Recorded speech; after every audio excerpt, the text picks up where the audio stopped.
Good morning across Australia. I'm Dante St James. I'll be taking you through the 10 things that we're going to look at to help your business over the break. If you're getting a little bit of time off, that's fantastic. It's going to be really easy for you to get that time to be able to do some of these things. Otherwise, if you're not getting much of a break over the break, well, then these might be things you do in a bit of your downtime. But I think we all get a couple of public holidays at least. And I'd like to think that some of us would get a little bit more extra time off as well. Unfortunately, probably like yourself, as a small business owner, I'm not really taking any time off. I'm going to be working remotely. At the moment, I'm in a hotel, so I've only got this one little screen to work with, so I don't usually have my big setup. That's because my roof is being fixed at home at the moment, but I'll be actually on the road all of January in Queensland. I'm actually from Darwin in the Northern Territory, and I'll be working remotely with hopefully another screen that I can work with that'll help to be able to produce these right through January. In fact, I'm doing 21 webinars in January. That's the time when everyone's going to sleep, isn't it? So I'm really looking forward to getting that going. I'm really looking forward to seeing you with those as well. I'm just going to start up our screen share now and we'll get this one underway. It's going to be a bit of fun, this one, but also a lot of really good points that are going to help you with the things you really do need to attend yourself to when it comes to doing the best thing by your business during this Christmas and New Year break. So let's get underway. Got a quote here from my favorite country music singer. Yes, I'm a bit of a closet country music fan. Tomorrow is the first blank page of a 365-page book. So why don't you go ahead and write a good one? That's from Brad Paisley, who is one of the most entertaining country music singers out there.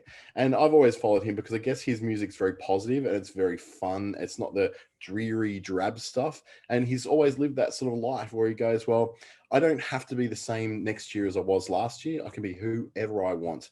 And so coming into 2021, or 2020 wonderful, as a friend of mine likes to call it, I think we're looking at something very different from the year that we've just had. This is brought to you by Business Station and the Australian Small Business Advisory Services Digital Solutions Program, along with Regional Development Australia in Brisbane for Queensland and Treaty Business Consulting in the Northern Territory. This will be on the Business Station YouTube channel in the next couple of days, so please do follow along and you'll be given an email to say that that's now up and running for you as well. You can also subscribe to my own YouTube channel, Dante St James, where I put these things up quite quickly, probably a little bit sooner than Business Station does. So you can have a look at that if there's something you've missed or something you'd like to know a little bit more about. What we'll look at today is preparation for a fresh start in 2021, how you can sort of hit the ground running with a clean slate, looking at letting your customers know what's happening over the break and into the new year. We're going to do a quick little cybersecurity prompt on what things you should be really just checking as you go into the break and probably before you go into the break as well. We'll look at planning your marketing, because I know that's one of the fun things that we like to do, and getting your brain in gear for all the stuff we want to sort of get attacked in the new year. Get that right mindset flowing, get that brain working in the right way that gets us in the mindset for making a bit of money next year. My name's Dante. If you haven't met me before, I'm a lead trainer with Facebook Australia. I work as a digital marketing associate and media planning professional on behalf of Facebook as well, which is why I do a lot of these webinars. I work with Treaty Business Consulting in the Northern Territory, delivering these kind of webinars, as well as a whole bunch of other digital and business training. I work as a certified practicing marketer with the Australian Marketing Institute, Google's Digital Springboard program. I'm a mentor for new businesses in Darwin and Alice Springs for the New Business Assistance Scheme with the Australian government. And of course, I'm here with the ASBAS Digital Solutions program as well. So I'm quite busy. I've got lots of little contracts I like to work on. I think someone a long time ago told me the best soup's made with lots of little pieces of vegetables because it makes a nice rich flavor. I like to think of myself as having a very rich flavor. Thank you. So let's start a fresh start in 2021 with a few ideas here that might get sort of to clear the decks, so to speak, when it comes to starting that new year. And the first one I want to look at is emptying that inbox. Now, there are so many reasons for getting that inbox down to a manageable level. Where do we start? The whole idea of coming back, I know if you go away on holidays and you come back and you're an employee in a job and you've got 300 or 842 messages, as probably a couple of days worth of emails and notifications that I get as well, it's a little bit soul destroying, isn't it? You walk back in, and all you want to do is just click delete on everything. But no, you do have to go through there and sort those things out in times like Christmas and the New Year period, where there's a lot less coming in. You've got a chance to really clear the decks with that.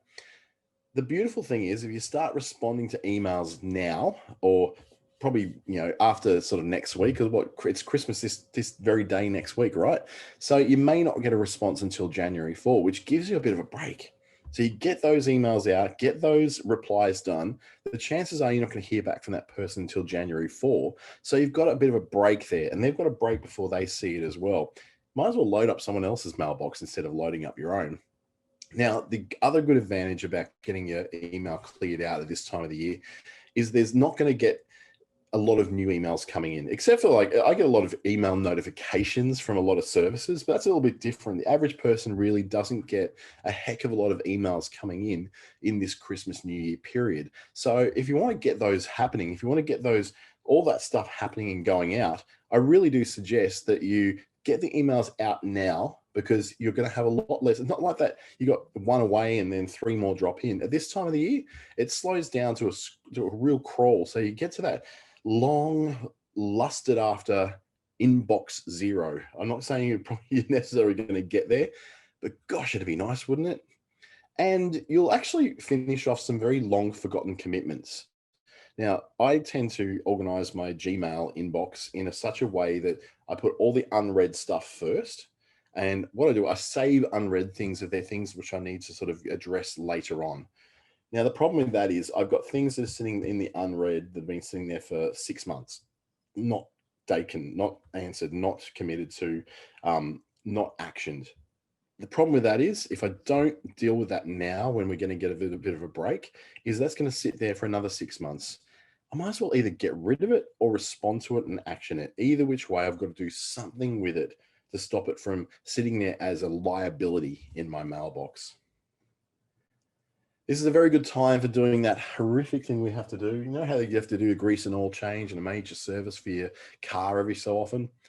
Just likewise, you have to do this for your computer. A backup and a reformat of your computer. It's time to do that over this period, because you can afford for it to go down for a day while you do a backup or a reformat. Trust me, this is something which is going to give your computer a whole new lease of life. You get to store all your files in the cloud. So if you use Google File Streaming or the Google Drive backup, I think it's called, and OneDrive through Microsoft, they're both really, really good for this. You can store all those files, all those working files up in the cloud. The Google File Streaming one I particularly like, and this one I use myself, mainly because what it allows me to do is only pull down the files I need from the cloud when I need them, rather than storing it all here on the hard drive on the computer. That means that I don't need as big a hard drive. That means more resources are available on the computer to run all the things I need to do. And I've got less clutter. It's nothing worse than a cluttered home screen. I use a Mac, so it's very easy to fill up the home screen full of lots of little icons everywhere. If you're using Windows, likewise, your downloads folder might be a bit cluttered, or your documents folder might be completely overrun. Reformatting is a process which you go and say, okay, I want you to completely wipe out everything on this computer except the operating system, and I'll install all my software that I use all over again. The idea of this is it sets your computer back to the factory settings of when you first got it. And you remember, right, when you first got your computer, oh, it was magnificent. It flew. It was so fast. It was so efficient. And then it just slowed down and got clunkier and clunkier, especially Windows machines get clunkier over the year. This is your chance to set it back to what it was so it runs nice and fast. Yes, you might lose a bit of convenience of having to reinstall some software, but everything's subscription these days anyway. So all you're really doing is re-downloading it with the subscription and just linking it back up with your files that happen to live in the cloud. If there's ever a time of the year to be doing that, this is that time of the year. And trust me, when you come back to full-blown work in the new year, you'll appreciate the extra performance on your computer. Another little thing we're going to do is letting our customers know what's happening with our business. This is quite often something we lose track of because we know what we're doing and we know what's in our calendar, but our customers don't necessarily know that. So what I like to think of is have a look at when you're going to be closed. This is a really big one because this can drastically affect a customer's perception of your business and whether you seem trustworthy and communicative. And you want to be both of those things. And you do that by simply updating your opening hours on things like Google My Business and Facebook. Now, both these platforms usually give you a prompt at this time of the year, say, hey, are you going to be open on Christmas Day? Hey, are you going to be open on New Year's Day? Because they know Most businesses don't operate on those days. So by updating these two particular profiles, you're giving people the up-to-date knowledge of whether you are open or are not open. Now, I know that not many people are going to be looking for your business on Christmas Day, but New Year's Day is one. And in some places, it is a gazetted public holiday on the Monday after Christmas, although it's usually on the Saturday of Boxing Day. But in the Northern Territory, for instance, it's going to be a public holiday on the Monday as well. So these are all things you've got to look out for to make sure that you've actually got the right hours in there. Having your autoresponders ready for email and Facebook Messenger also allows people to know when they approach you what's going to happen next. So if you go, they come to your page and are greeted with, hey, just letting you know we're closed for Christmas Day and Boxing Day, but we'll be reopened again from the 4th of January. We hope to see you then. It lets them know and sets an expectation that they shouldn't really expect that they can get in touch with you straight away. They've just been told you're closed until the 4th of January. Great, okay, I'll come back and check back then. Or in some cases, they may go to someone else. Completely up to you how that's handled from your business, but it's a great idea to let people know that that's actually the case. So an email that goes out to your customer base through your email newsletter, just to let them know what's the operation hours or whether you're closed or away or whatever. People don't really begrudge you being closed over the break as long as they know that you're closed over the break. If they go looking for you and everything online is telling them that you are open and available and you're not, that's when they get really pissed off at you. So having those autoresponders like your Facebook Messenger prompt when they come into your page on Facebook, or an email that goes out to let people know in advance, will really make a difference, as will things like having a voicemail message. If they call your business, don't just let it ring out. Have it go to a voicemail that says, hi, just letting you know we're closed until the 4th of January. Have a Merry Christmas and a Happy New Year, and we'll see you in 2021. It says a lot better than just simply having a phone ringing out. So send out a newsletter. Make sure you're communicating what's different about your opening hours at this particular time of the year, ensuring that people are very clear on whether you're open or closed, or what your reduced hours or increased hours, whatever you're doing when it comes to your opening. Make sure people know about it through those different channels. This is also a time to let people know what is changing in your business too, because this is often a time when businesses do go through quite a lot of changes. They can be things like staff changes. This is probably the biggest staff change time of the year, when people will move away, go back home to where their family are. If you're in a regional area that's quite transient, this is the time of the year where people just sort of drop off and don't come back. So if you've got staff change, you've got old staff leaving, new staff coming back, this is the prompt for you to make sure that's communicated through to your customers that this is the case. If you've got temporary staff working over the Christmas break, or you've got outsourced offshore people answering the phones during the break, just letting your people know, letting your key customers know that that's the case, so that when they get hold of Rosa, who you've outsourced as a VA in the Philippines, a virtual assistant in the Philippines, and they just get this number, or they get a call from Rosa, they can feel like a little bit put off because they're used to dealing with you. But if you're off on the break and they're answering and returning your calls for you, let your people know, let your customers know that this will be the change over the break. Not to worry, Rosa's lovely and she will take care of you. It makes such a difference, rather than just hoisting a new contact on people and just expecting them to accept it. If you've got product changes, like your products are stopping or new products being introduced in a new year, this is a great time to communicate that, especially if you've got a new line of products. If you're doing a launch in the new year, this is great. You can preview that launch. You're not going to take away any of the bang about the launch. Just preview it. Give them a bit of a teaser. That's why we go, when we want to see movies, we see trailers, because they tease enough of it to make us go, I want to go and pay to watch that. Same thing if we see any sort of preview for speakers, listening to a sample from a song on iTunes or something like that. All those things give us a tease to go, yep, I want to go all the way with this. I actually want to commit.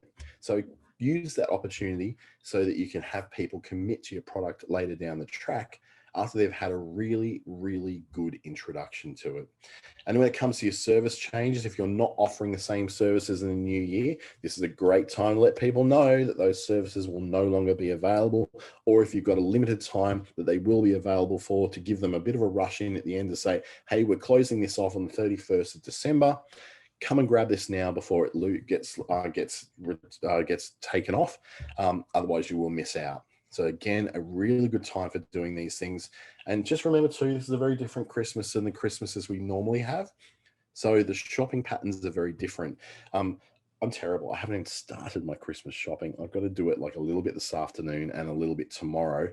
I'm pretty bad. So I'm just going to go walk up the street, go look at some local businesses and see what I can find that's sort of right here within my local area to see what I can buy. But that's not the same for everyone. They may be looking at it and going, well, I'm not really doing a big Christmas this year, or we're not going away for Christmas this year. So they may expect continuity of services over the Christmas break. If you're not doing that, communicate it through to people, and they'll be a lot more forgiving when they don't have that service they're used to. This one's a big one, your cybersecurity check. This is the best time of the year because it's the number one time of the year that hackers are available. The biggest hack I ever experienced in one of my previous jobs was on Christmas Day. And I want to say it's about 2009, I think it was. And every website that I managed at the time was hacked on Christmas Day. And I had to go and fix that with my computer on a couch at a partner's house with their parents on Christmas Day. It wasn't a pretty look and it was very annoying, but it was something which happened because this is a vulnerable time of the year when it comes to cybersecurity. This is a time when hackers really like to attack because our guard is always down.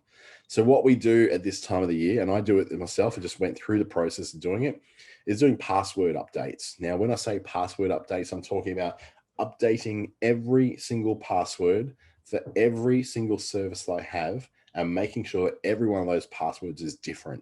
None of this name of my child 123 as being the password that I use across everything. That's a number one way that people get hacked, because it's so easy to work out. Oh yes, well, this person's child I can see on Facebook is called Brooke.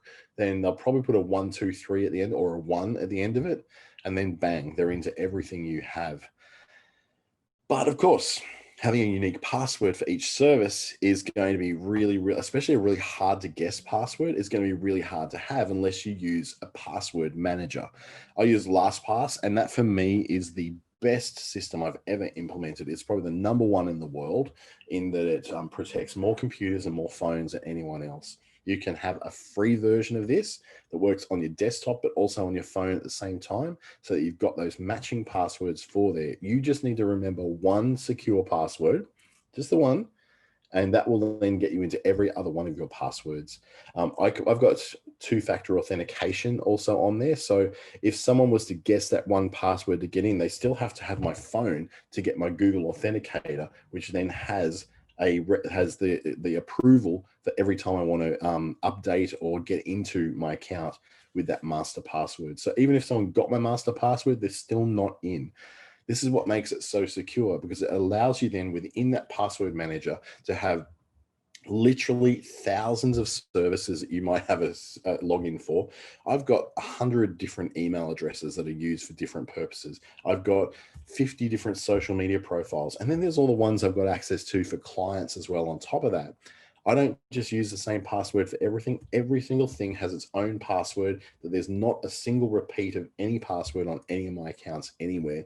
But I can only do that by using something like LastPass. There's obviously other alternatives. 1Password, Dashlane, NordPass are all very, very good as well. I use LastPass because it's just very, very easy to integrate into your browser, into your apps on your phone, and to anything that you need it to be in. It also gives me a vault, which allows me to, if I pass away and my relatives need to get into my stuff, then it allows them, as I nominate one or two people and say, these are my points of contact for all my passwords. They can then apply for that through their email address and say, okay, I'm applying for access to this person's because they've died. If they don't hear back from me to approve or disapprove that within 14 days, they then get access to it. So it's a really good way of ensuring that your business continues even if you don't continue. I would say also not just updating and maintaining your own passwords, but looking at those for your staff and contractors and virtual assistants as well. Even more important with them because you don't have a lot of control over their security. You could be as secure as I am with everything, but if your staff or the people who have access to your stuff are not equally as compliant or equally as obsessed with security as you or I may be, then you're just as secure as not having security at all. So making sure that they do the same thing, that unique for each service, secure format. One thing I do for my contractors is I've got LastPass as a team thing, and it's something I give them so that they can then manage their passwords as well. And I make sure when it's configured that it's got two-factor authentication and a secure password attached to the service too. So this can be done. It's not particularly expensive. I think I pay $36 a year for myself, and then for my contractors, it's about the same. It might even be less for them because it was on a Teams account. But look, to put it this way, it's so little that I don't really notice it. But what I do notice is that I don't have problems with people hacking my stuff anymore. I last had that happen in 2018. I said, never again will this happen. And it never has happened since, because I've made sure everything is managed through a password manager like this. So tip number 6, definitely update your passwords, but conversely, get yourself a password manager. They're free to use. You don't have to pay for these. I've just got premium versions because it's something I'm very, very passionate about and something that I'm very, very hyper aware of. As we get to number 5, we look at who has access to what. This I covered in a cybersecurity lecture of sorts last week, where I got very passionate about making sure that businesses are very aware of who has access to the stuff in their business. And when I say who has access to what, I'm looking at your Facebook profile. How many people have got access to it, can log into it? How many people have got access as an admin to your business page on Facebook? That can be incredibly powerful. If someone does not have good cybersecurity in your team and a hacker gets through them, that hacker gets control of their email, which gets control of their Facebook, which gets control of your Facebook page. So it may not even be your security that's at risk. It could be your employees or your contractors or your VAs. So you've got to make sure you know very well who has access to everything, as well as your business manager in Facebook and your ad account in Facebook. The minute that someone has access to the account of one of your contractors who has admin access to your business page, that's when you are in danger of being removed from that business page and this hacker taking over, running up money on your ad account, trashing your business manager, and posting stuff to your business page, and you not being able to get access again, potentially ever, but in some cases not for at least a month or 2. Now, that could be absolutely detrimental to your business if you're running most of your promotions and marketing through something like Facebook or Instagram or Google My Business. So having an audit every year of who's got access and making sure that they're doing the right thing with that access ensures that you don't have old staff still able to access your business page, old staff still in control of your Facebook business manager, old agencies and old IT companies that you don't deal with anymore, still having access to your email account. This happens all the time. The amount of clients I've had to work with who have had IT companies and IT and marketing agencies in control of their Facebook stuff is just disgusting that these agencies haven't relinquished that. And it's not a hard thing for them to do. So do make sure that you have 100% control of these things. And where possible, other people have just got, say, agency access or analyst access or advertiser access to your Facebook business pages. Otherwise, if they've got admin access and they get hacked, you're in all kinds of trouble. Now we look at the planning of your marketing. This is a bit of a fun section, really. It's where we go, well, okay, what are we going to do in the new year based on what we did last year? So the first thing we want to do at point number 4 is auditing your 2020. And when I say auditing, I'm not talking about a tax audit. I'm talking about taking measurements on what worked and what didn't. So we look at the idea of return on investment over vanity when it comes to marketing. Now, what I call vanity marketing is things like basing our decisions on likes and shares and comments and all that, rather than basing our analysis and our success on the things that actually brought us revenue. So you look at all the things you did in a marketing sense, every networking event you went to, every leaflet you posted out, every email that was sent, and every post that went up onto Instagram. What actually brought you the new revenue? Or what helped you to keep existing revenue? Was there something that a client said, you went, I saw that on there, and I went, oh, wow, that reminded me I needed to renew this. What are the things that worked to bring new business? What helped you keep existing business? And then be really honest with yourself and have a discussion about this within your team or just on your own about what are the things you did just because it looked good. And we all do it. Like, trust me, I'm not immune to this myself. I've done it myself. I've done things just simply because I thought they just seemed like a fun idea to do at the time, or they were cute, or they were trendy, or it made me look good. So when you get to a point where most of your marketing is around that wanting to look good stuff, you're getting into the vanity area, not the return on investment. You're talking more about yourself and less about what you can do for your customer. Hey, rather than solving problems for customers, you're positioning yourself as beautiful or wonderful or an influencer. Look at what really brought you revenue and business and what didn't. And most of the times this can be tracked through things like pixels, Facebook pixels, through your Facebook ads that are running through your website. Or it could be very direct things like measuring a conversion of something that someone bought on your website and knowing where that traffic came from. So you know, oh, okay, so the marketing I did for that particular special on my website that sold, that led directly to the sale. So I know that marketing was really good. But over here, some of this branding work that I was doing, I'm not really sure whether that was doing much for me. So just understanding that there's a difference between the stuff that brings a return on investment and stuff that's really just about you feeling great about yourself and thinking, oh yeah, I feel like really, this makes me feel confident. This makes me feel beautiful. This makes me feel like I'm important. Just recognizing that there's a place for both of those things. There is branding and vanity. There is definitely a place for that, but you need to maybe separate that out and go, this is my investment in an actual sale. This is my investment as in me as a personal brand, and just understand they're very different things. And then start researching your alternatives. And this is one thing I do every year. It doesn't matter whether it's for me or for clients. I'm in the middle of doing alternative assessments for my clients right now this week. And this is all about going, well, I have to be honest with my clients and say, do they need me as an agency, or can they do this themselves? Because I offer two very different products. My products can be done for you and also train you to do it for yourself. This webinar is an example of that sort of do-it-yourself model. So what I can do is go, well, if I look at the reality of what the client is spending, what their revenue is, and the impact we've had, I may actually say to them, you know what, you're better off doing this yourself. Here, let's do a quick workshop, sit down, and I'll show you how to do it all yourself. And then we can do a once a month or once a quarter check-in. It's going to cost you a lot less, but it's going to do a lot more for you, and you'll get a better result. Sometimes you have to let go of that, that $500 a month to get that $500 a quarter. But it frees up you to work on the things that you can have some real impact on. The last thing you need is someone dumping you as an agency or dumping you as a provider because they worked out they could have done this themselves for a lot cheaper, but you never told them. So having a bit of revenue from that client is better than having a lot of revenue if you have that bit of revenue for the next 5 years, as opposed to losing that lot of revenue next month because you haven't done the right thing by them. This is where you look at the difference between your paid stuff and your organic stuff. You go, well, I'm boosting your post every day for $10 on Facebook, and yeah, it doesn't really seem to be doing much. So I'll just test and just post stuff without boosting and see if if I notice a downturn.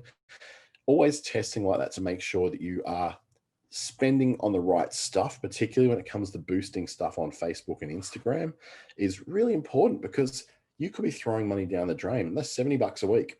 That's it's actually $300 a month if you're boosting something for $10 every single day. So you've got to go, well, that $300 in spending better bring me $900 in return at least, because I need to know that I get a return on that investment that I'm making. But if I'm not getting a return, I'm better off just doing organic posts and occasionally posting something that might cost me $10 a week. If you're paying $40 a week and getting the same response as you were getting paying $40 a month, compared to $300 a month, but you're getting the same response, well, then you're better off spending the $40 and not the $300, right?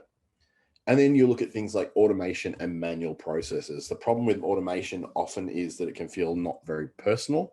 And it can also have a bit of an issue where you're spending more on the tools to run the automation of your marketing and your customer contact than you'd be spending on a person to do the same thing. When you buy so many different subscriptions and so many different things to help you do this, it can be really scary when you look at it and go, I don't think I'm actually saving any money on this whatsoever. I'm spending a ton of money on Social Pilot each month. That would actually pay for about a third of a outsourced virtual assistant that I could then have do other things as well. And then you realize that sometimes automation is not the best way to go. It often, having a person, a real live person, actually is more cost efficient and gives you a better return on investment. But it's sometimes the other way around too. You might be spending a ton of money on a virtual assistant, not realizing that there's an automated tool that would do it for 10% of the cost and would be a lot less hassle. You don't have all the HR issues that come with having to train and retrain your VA to do those things. So yeah, have a look at all this stuff at this time of year. Is the stuff you're doing actually giving you a return on the money you're putting in, or you're doing it because it looks good? Is that stuff that you're spending on in tools and different subscriptions, again, giving you a return on investment, or are they giving you a false sense of economy and making you think that spending $500 on tools is saving you $500 on hiring someone when you could actually get someone for a couple of $100 a month who would do the same thing for you and do it with a little bit of personal touch as well? It's also time to compare. And when I say compare, I'm looking at the comparisons now at point number 3 of the different marketing channels you're using. This is a very good time to be comparing your Google and your Facebook spends, particularly, or even if you're, trying to compare your organic posting you're doing on Facebook compared to any SEO work or search engine optimization work you may be doing that gets you a better position in Google. What you do is if you're paying for this, you check on the cost per action. So if your Facebook action is links that are clicked, then you need to compare that with the equivalent thing on Google, which is your cost per click. So if you're getting a $6.75 cost per click on Google search ads, and then you're getting a $3.75 cost per click on your Facebook ads, then you go, well, Facebook is actually costing me a lot less. But if you find, like I quite often do with my clients, is the cost per click might be higher on Google, but the more of those clicks actually buy stuff than the people who come through on Facebook. And that's almost every case of all the clients I work with. Then you might go, well, paying twice as much for that click on Google as what I pay on Facebook is actually worth it because Google people are buying 10 times as much stuff as the Facebook people are. And that's quite simply because people are at different stages of the customer life cycle or the sales funnel on Google than what they are on Facebook. Facebook, they're usually a lot higher up in they're a lot earlier on in the journey. With Google, they tend to be a lot closer to the point where they actually want to spend the money. So you might go, when you do the comparison, you're not necessarily comparing apples with apples.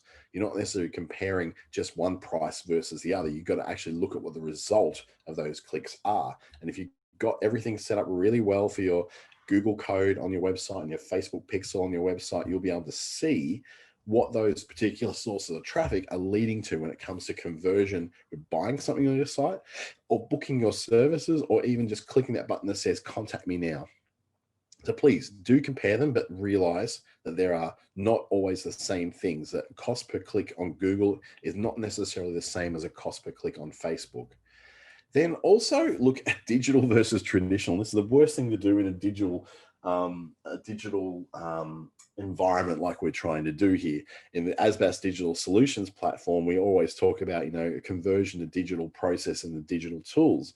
But I'm actually talking more about comparing what you're doing on social media when it comes to your spend, when it comes to the effort and the time you're putting in, to what you would spend on local television and radio. Now, if you're in Brisbane or Perth or the Gold Coast, the cost of these things is going to be out of control. But if you're in Mackay, Cairns, Townsville, Bunbury, Albany, Alice Springs, Darwin, then the cost of things like TV and radio are significantly less than those big capital city markets. So you might find that what you're spending on, spending money on $660 on social media spend on the month, which is really only, when you think about it, about $40, 20, no, about $20 a day would be spending about $600 a month.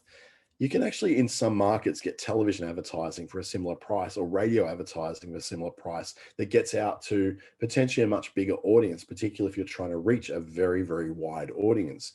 Now, you're not going to get this in Melbourne. You're not going to get this in Sydney. You're not going to get it in Perth or in Brisbane or the Gold Coast or any bigger cities like that. Definitely not. But in the smaller regional markets, it is completely possible that you can pay that much and get really good coverage for it.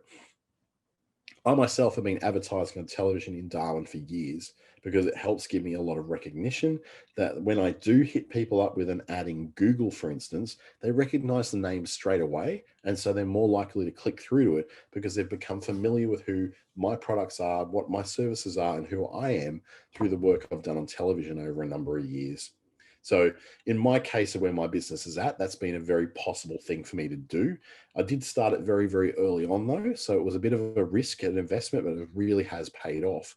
It may not be for you at all. You may look at that and go, oh, but that's old. It's really not where my customers are. That may be the case. And I know it works for me. It may not work for you, but it might be something for you to look at very seriously and go, maybe it's time to look at something like that. I also look at with email opening rates dropping dramatically over the last 10 years from 80% through to about 22%. Now it's probably no more than about 18% on average.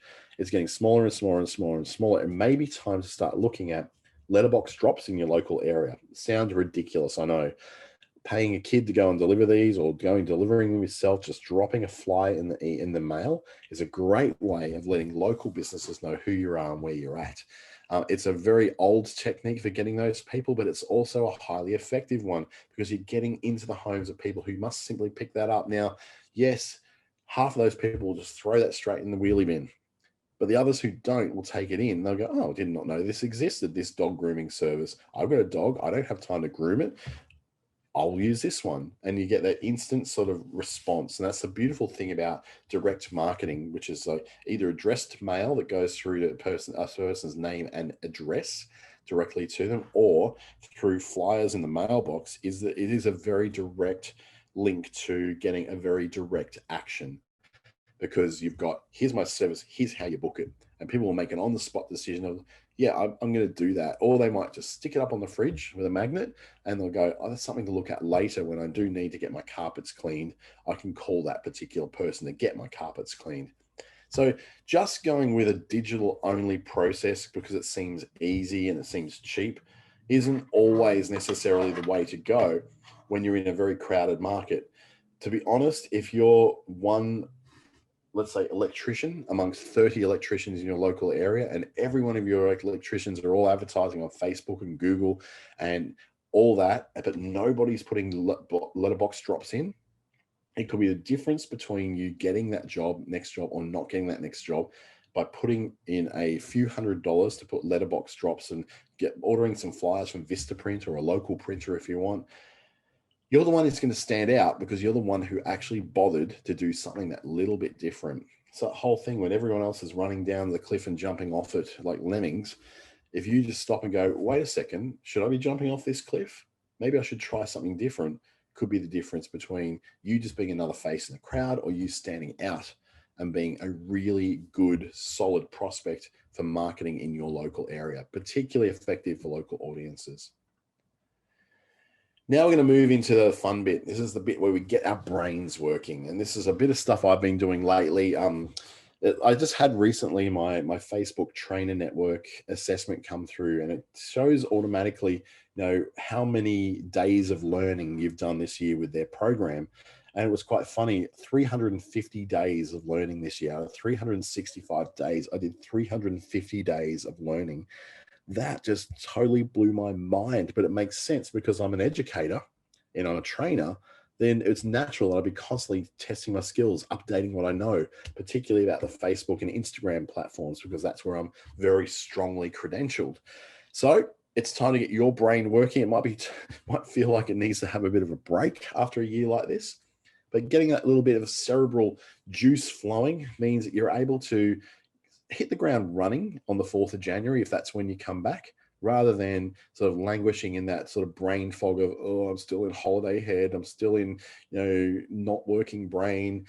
I love to read and I love to learn new things, but I'm not potentially a person who picks up a physical book. I like to listen to books. I like to listen to podcasts. If you're a very auditory learner, like I tend to be with new ideas and new concepts, this might work for you too.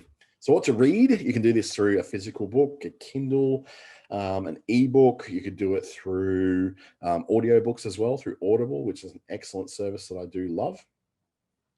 Two books I really think you should look at trying is Marketing Made Simple, which is the follow-up to Donald Miller's Building a Story Brand. Now, I would say probably Building a Story Brand is great too, but before you buy that, I've actually got a webinar about that. I'd love to tell you when it is, but I'd have to log into my phone and get the date for you to work out exactly when that was on. But it's sometime in January, I'm doing a story brand messaging free webinar as well. So that'll be a bit of fun for you to do. But before you buy it, maybe probably do that free webinar, and you get an idea of what you might learn from that particular book as well.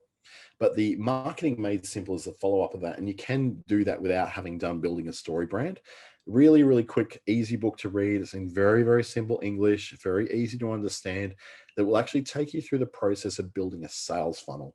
Now, if that's something which has eluded you, you've been to webinars, you've done workshops, and it still doesn't feel like it's a thing that you could do, then building a sales funnel can be explained very, very simply using this book. And I'm listening to I've just finished listening to the the audiobook version of this, because I've had it for probably about 2 years now. And I just listen to it maybe 2 or 3 times a year all the time. And for me, it's a really, really good way for me to really get an idea of what the things I already know, but sharpening my skills and reminding me of anything I might be missing along the way. And it just sort of helps cement those ideas in my head so I don't ever lose them. I've always got them sharp and freely available. The Building a Story Brand workshop, by the way, that I'm doing is on the 12th of January, Tuesday the 12th. So if you do look on Business Station's website for the webinars that are happening right now, you can book that one in for free on the 12th of January. And that's 1 hour where you develop your brand's messaging. It's a lot of fun. It could be a good lead in for you for this Marketing Made Simple webinar, Marketing Made Simple book as well. Another one which has been a very big point of influence, no pun intended, has been Key Person of Influence by Daniel Priestley. Now, this is a bit of a look at what it's probably written before the era of the influencer. It's more about, how you become a person that's looked at as a person of expertise and credibility in the particular market that you're working in. So if you're a vet, what makes you stand out as the vet that people consider to be the expert compared to every other vet in the room? And it's kind of something that I sort of followed a path of very, very intentionally, to go, well, there's lots of digital marketers out there, but how do I position myself to be one that's got particular level of influence and credibility and authority over the hundreds of others that are in the space? And so I followed the process of Key Person of Influence. The one thing I haven't done yet is write a book that's from that, but it's pretty much a step-by-step that says this is how you become someone who's considered to be an authority in your marketplace, and how to leverage that authority into building a really successful consulting business, or a business where you have multiple streams of income that aren't just necessarily reduced down to trading your time for a bit of money. It's a very small book. It's very short. And yes, it is available also on audiobook as well through Audible. Thoroughly recommend you read it. It's really base level. You'll finish it in no time, just a couple of hours and it'll be all over. But it's so fascinating to know that this is the background of what a lot of this whole building of personality into business has been a part of. And Daniel Priestley and Glenn Carlson, who are the co-authors of the book, both Australian. One of them now lives mostly in London, I think, and the other one, I think, sort of travels around. He likes to travel around a yacht a lot. He and his partner, they have their family on the yacht, and it's just this incredible story about how they live. It's an organization called Dent. That I went to a few of their seminars and conferences in Brisbane years ago. And I've always sort of kept in touch with that following, because I think it's a very good model if you want to be that person who's known as a key person of influence in your particular industry. And then finally, we're going to look at what to listen to when it comes to podcasts. I've got 3 examples of podcasts that I think are really good places to start for you. because I think that I've listened to about 30 a week. But these are the three I think that are great for people who are either in the beginning of their new business journey, or if they're in that place where they're ready to start scaling their business up. And one of them is Duct Tape Marketing, based on a book called The Same Thing by John Jantsch. John Jantsch is, I guess he was an author who produced a very plain English marketing guide that was all about using what you had rather than spending on what you didn't have. It was not about, the right setup all around you. And his podcast was much the same. It was a little bit rough. Didn't have a good microphone to work with. It's much better now. It's much more listenable now. I think a few people got in his ear and said, mate, you can only tie things together with gaffer tape for so long before people start disappearing. And he's great. He's always very entertaining and interviews a lot of different people who are also experts in the marketing and small business space as well. So well worth a listen. And I'll also say build your tribe. This is one particularly where you're very active in Instagram, or you're very active in that space of affiliate marketing, or you're looking to do something in the space of personal coaching, that kind of stuff, and building courses. Shailene and her son, Brock Johnson, are just amazing little team. Shailene travels all over America every year, bringing so many conferences and talking engagements. She's really, really quite influential when it comes to the at-home business model for people in America. And Brock is this football playing, now graduated college kid who has just built up an amazing following, an amazing lot of businesses on Instagram. So you're getting very much so that Generation X model, but also that generation millennial model and a mix of those and how they work together. Excuse me, I think I'm getting a cold. And finally, I've got the Mindset Mentor by Rob Dial, which is a great, really, really good one for just getting your head in the right place. So you'll hear from guests who come on there quite often, some very influential and very important guests there. And it's all really about getting yourself in the right mindset for success in your life, whether that's business success, personal success, or just success in general.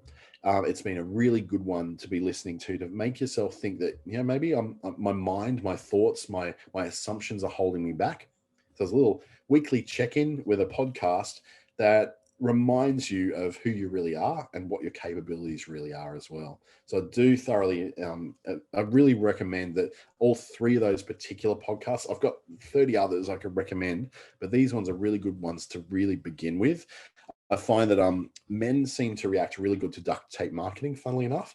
Women love Build Your Tribe. That has been like a massive one for women who are clients of mine. They just seem to really resonate with Shailene and Brock really well. So have a listen, see what you like, and then explore other things that other people listen to on podcast software like Google Podcasts, Apple Podcasts, Acast, Spotify. They'll give you recommendations based on the choices there and say, oh, you might be interested in this. Listen to them all, see what works for you, see what is something that really appeals to you and resonates really with who you are as well. Which brings us towards very much the end. This is my final webinar of 2020, but I'll be back from the 4th of January with a whole new set. We've got 22 webinars or something coming up in January and more in February as well. It's going to be a lot of fun. I'm writing a whole lot of new material about, out of all those 22, I think about 18 of them are brand new pieces of material with brand new courses that I'm writing at the moment. So I'm really looking forward to you joining me in the new year. From the 4th of January, please check out businessstation.com.au to find out where all those new things are and what we're doing. Or you can follow even on Facebook, Business Station, Treaty Business Consulting, ASBAS NT, ASBAS Queensland, Regional Development. All those places will all have a list of them there in Facebook, so you can register your interest through there, click on the button, and then go through and register your place in these free webinars as well. Thank you for joining me through 2020. If you've been following along a lot of these webinars, I'm really looking forward to continuing to doing this in 2021 as we continue to take a step out of the working in our businesses to continue working on our businesses so we can make them grow, stabilize, and become a really fun and excellent place for the rest of us in our businesses.